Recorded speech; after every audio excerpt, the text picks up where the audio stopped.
Despite the NFL's prominence as the major football league within the U.S., there has been plenty of controversy that surrounds the league. One of the, unfortunately, more common allegations that plague the league is of NFL players beating their girlfriends or wives. We'll cover some of these allegations, so be sure to stick around to learn more about all the times NFL stars have been accused of beating their significant others. Firstly, Zac Stacy's home surveillance video. The first moment we'll discuss involves the NFL star Zac Stacy, who was arrested back in November after a video showed the Jets player punching his ex-girlfriend before throwing her into a television. Stacy's girlfriend posted footage that was taken by her 2 home surveillance cameras onto Facebook and urged others to share the footage, as Stacy had yet to be apprehended at the time. In the video, Stacy first punches his ex in the face and then throws her into a TV. Afterwards, according to police, he fled the scene and then the state of Florida. After a flight from Tennessee back to Florida, he was arrested by police. Next up, Ray Rice punches his fiancée. Another notable example of an NFL player assaulting a significant other comes from Ray Rice, a former running back for the Baltimore Ravens. In 2014, video surfaced that showed the football player punching his fiancée, Janae Rice, in a hotel elevator. Janae got shoved into the elevator wall and collapsed from the strike, knocked out from the force. Another video of the incident showed Ray dragging his unconscious fiancée out of the elevator and leaving her on the ground. After the NFL saw the footage, he was suspended for 2 games and arrested by police for aggravated assault. Now, Jonathan Dwyer assaults his wife. Jonathan Dwyer was a running back for the Arizona Cardinals and is unfortunately another example of NFL stars being violent towards women. Dwyer got into an argument with his wife Kayla after she accused Jonathan of cheating. In response, the Cardinal threw a headbutt at his wife's face, breaking her nose in the process. The argument began after Kayla learned that Jonathan had been talking to other women through the phone. Neighbors heard a fight coming from the Dwyer's house and called the police. When police arrived, Dwyer hid in the bathroom until they left. They arrived the next day, however, and Jonathan was arrested. Next, Adrian Peterson and his son. Although this next example isn't of violence towards women, it's still a notable example of violence in the NFL. Peterson was a running back for the Minnesota Vikings and was arrested on charges of child abuse after Peterson used a tree branch to physically discipline his 4-year-old son. Peterson injured his son with the branch and turned himself into police. Although Peterson claimed he wasn't a child abuser, he was suspended from the Vikings until courts reached a decision on the case. Peterson ultimately accepted a plea deal and the next season returned to the Vikings. Now we have Ray McDonald's domestic violence case. Ray McDonald faced charges of domestic violence back in 2015. The former San Francisco 49er was arrested after allegations came out of him assaulting his pregnant wife while she held their 2-year-old son in her arms. In addition to his domestic violence charges, he was also charged with child endangerment and went to court. Police responded to a domestic disturbance at 4 a.m. McDonald had cornered his wife in the kitchen after an argument and began to shove and jab at her. She ran into the bathroom and attempted to grab her phone, but McDonald prevented her from doing so. He was ultimately arrested the day after the initial incident. Next up on the list is TJ Ward and a female bartender. Another example of an NFL player being violent towards a woman comes in the case of TJ Ward. Ward was a player on the Denver Broncos and, back in 2014, he faced charges after he threw a glass mug at a female bartender. The bartender told him that outside drinks weren't permitted in the club. He was taken into court in May, however all the charges were ultimately dropped. In exchange, Ward had to do 4 hours of community service by October 31st, 2014.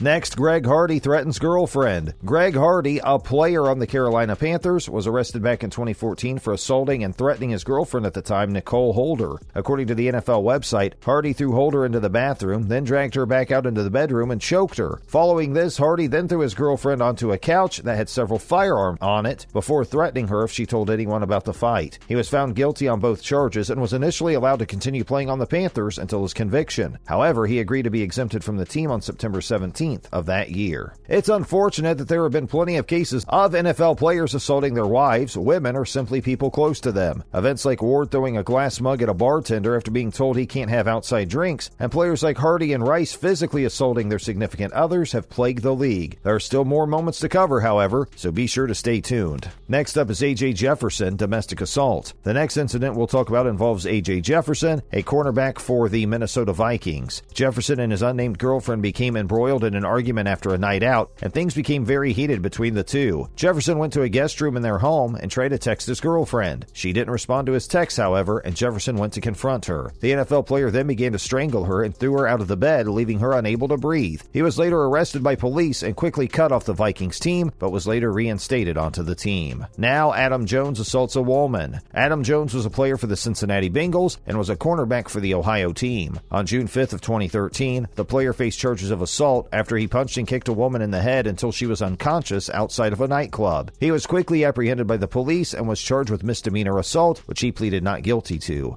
Jones faced a trial in October that lasted 2 days and was ultimately found not guilty of assault. Next, Darrell Washington assaults mother of his child. Another Arizona Cardinals player who assaulted a woman was Darrell Washington. Washington was a linebacker for the Cardinals and assaulted the mother of his child back in 2013. The attack happened after an argument between himself and Sierra McDonald. Washington had been playing with their baby on the apartment's landing. McDonald looked outside and saw Washington nor the baby were out there, but the NFL player soon returned and said he had just gone to Dairy Queen. An argument ensued, and McDonald attempted to take the baby back from Washington. Washington responded by grabbing Sierra by the neck and shoving her over the landing's railing. Next, we'll talk about William Moore and the battery charge he faced in 2013. Moore was a safety on the Atlanta Falcons. He had grabbed a woman by the shoulder and threw her cell phone before being arrested and charged with simple battery. Information surrounding the event was initially scarce, but eventually the details surrounding the incident emerged. Next, Leroy Hill and his girlfriend. Leroy Hill could be discussed twice because the incident we're going to discuss was his second domestic violence offense. In 2013, the Seattle Seahawks player was arrested on charges of fourth-degree assault and unlawful imprisonment. The Seahawks linebacker had gotten into a dispute with his girlfriend. According to Hill's girlfriend, he had assaulted her multiple times and then forced her to stay inside his house by blocking the doorway and taking her phone. She escaped after Hill went to the bathroom. The incident was ultimately dropped, however, as the prosecutor's office decided the case was insufficient enough for a felony charge. Now, Chris Rainey's multiple offenses. Like Leroy Hill, Chris Rainey has had multiple cases of committing violence towards women. In 2013, the Pittsburgh Steelers running back was arrested after he punched his girlfriend following an argument over the cell phone. Earlier in 2010, Rainey was arrested after sending threatening texts to a woman. He pleaded guilty to stalking charges following the arrest. And lastly, we have Robert Sands sends his wife to the hospital. Robert Sands was another Cincinnati Bengals player who played safety. In 2013, he was arrested after assaulting his wife at their home in Kentucky. His wife, who was pregnant with their son at the time, said that Sands had choked her and pushed his weight against her stomach. Sands denied the charges, however, and claimed instead that he hadn't laid a hand on her. The case was ultimately expunged after Sands agreed to take counseling. Despite the case being dropped, Sands was ultimately released from the Bengals in June of 2013. We've covered some of the times that NFL players assaulted their wives, girlfriends, or women in general. It's a sad trend, but one that exists in a small part, unfortunately. From events such as Sands choking his wife, to Hill assaulting his wife, and Ray knocking his wife out, to things like Moore throwing a woman's cell phone, there have been a fair amount of events. What do you think of all these incidents? Leave your thoughts down below, and we thank you for watching.